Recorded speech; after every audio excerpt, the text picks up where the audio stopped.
Hi brothers and sisters, welcome to our channel. இன்னைக்கு நம்ம வீடியோவில் என்ன பார்க்க போகிறோம் அப்படின்னா ஊப்ஸ் கான்செப்ட், அதாவது object oriented concept. Object oriented concept அப்படின்னா ஆப்ஜெக்ட்னா நம்ம என்ன சொல்லுவோம்? Pen, chair, table, desk, fan, இது எல்லாத்தையுமே நம்ம ஆப்ஜெக்ட்னு சொல்லுவோம். அதாவது ஆப்ஜெக்ட் ஓரியன்ட் கான்செப்டில் எதை முக்கியமாக சொல்லியிருக்காங்க அப்படின்னா மெத்தாலஜி ஆர் பேரடிகம். அப்படின்னா என்ன அப்படின்னா டிசைன்னு சொல்லுவோம். அதாவது ஒரு சாஃப்ட்வேர் இருக்குன்னா அதை மெயின்டைன் பண்ணுறதுக்கும் அதை டெவலப் பண்ணுறதுக்கும் இந்த ஆப்ஜெக்ட் ஓரியன்ட் கான்செப்ட் வந்து யூஸ் ஆகுது. ஆப்ஜெக்ட் ஓரியன்ட் கான்செப்ட் வந்து சம் கான்செப்டை அது ப்ரொவைட்ஸ் பண்ணியிருக்கு. 6 கான்செப்ட் இருக்குது.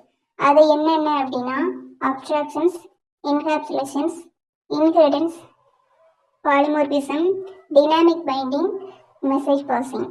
அப்ஸ்ட்ராக்ஷன்ஸ்னால் என்ன அப்படின்னா தேவையில்லாத இன்ஃபர்மேஷனை ஹைட் பண்ணி எந்த இன்ஃபர்மேஷன்னா தேவையோ அதை மட்டும் காமிக்கிறது.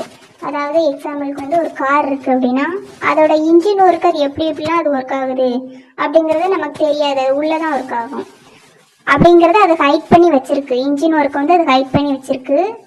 காரில் என்னென்ன இருக்குது, சீட் இருக்குது, சீட் பெல்ட் இருக்குது, இது எல்லாத்தையுமே அது காமிக்கும். அப்போ தேவையில்லாத அந்த இன்ஜின் ஒர்க்கை ஹைட் பண்ணி என்னென்ன தேவையோ அதை மட்டும் காமிக்குது. அதே மாதிரி தான் அப்ஸ்ட்ராக்ஷன்ஸு.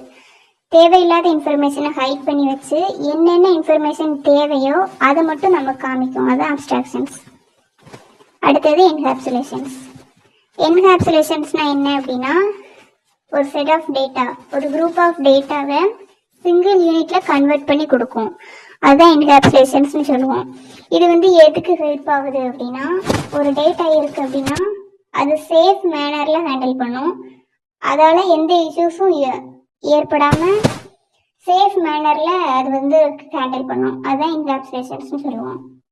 அடுத்தது இன்ஹெரிடன்ஸு. இன்ஹெரிடன்ஸ்னால் என்ன அப்படின்னா ஒரு கிளாஸில் அனதர் கேரக்டரை இது வந்து அலோவ் பண்ணும். இதனால் code reusability and method overriding வந்து இது வந்து ரொம்ப ஹெல்ப் பண்ணும் இன்ஹெரிடன்ஸு. அடுத்தது வந்து பாலிமார்பிசம். பாலிமார்பிசம்னா என்ன அப்படின்னா ஒரு டாஸ்க் இருக்குது அப்படின்னா அது இந்த வேலை தான் பெர்ஃபார்ம் ஆகணும் அப்படின்னு இல்லாமல் டிஃப்ரெண்ட் வேலை பெர்ஃபார்ம் ஆகும். பாலினாலே பலன்னு சொல்லுவோம். அதே மாதிரி அது யூஸ் பண்ணுற நம்ம டாஸ்க்கும் இந்த வேலை தான் யூஸ் ஆகாமல் டிஃப்ரெண்ட் வேலை வந்து அந்த டாஸ்க்கை நம்ம பெர்ஃபார்ம் பண்ணுறது தான் பாலிமார்பிசம்னு சொல்லுவோம். இந்த பாலிமார்பிசமில் மெத்தட் நேம் சேமாக இருக்கும், பட் அந்த மெத்தடில் பாஸ் பண்ணியிருக்கக்கூடிய பாராமீட்டர் வந்து டிஃபராக இருக்கும். அடுத்தது டைனாமிக் பெயிண்டிங். டைனாமிக் பெயிண்டிங்னா என்ன அப்படின்னா ஒரு கோடு அது ரன் ஆகிக்கிட்டு இருக்கும்போது அந்த செயல்பாடு வந்து எதை கால் பண்ணணும் அப்படிங்கிறத டிசைட் பண்ணுறது தான் டைனாமிக் பெயிண்டிங். இது வந்து இன்ஹெரிடன்ஸோடையும் பாலிமார்பிசம் அதோடையும் ஒரு தொடர்பாக இருக்கும். அடுத்தது மெசேஜ் பாசிங்.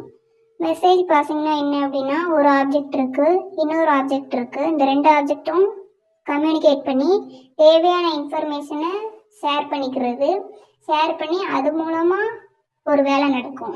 அதைத்தான் நம்ம மெசேஜ் பாசிங்னு சொல்லுவோம். அதாவது ஒரு பொருள் இன்னொரு பொருளோட தொடர்பு கொண்டு ஒரு தேவையான இன்ஃபர்மேஷனை பெற்றுக்கொண்டு அது வழியாக ஒரு செயலை வந்து பெர்ஃபார்ம் பண்ணும். அதை தான் நம்ம மெசேஜ் பாசிங்னு சொல்லுவோம். தேங்க்யூ. இன்ஃபோ இன்சைட் சேனலை சப்ஸ்கிரைப் பண்ணாதவங்க சப்ஸ்கிரைப் பண்ணி வச்சுக்கோங்க.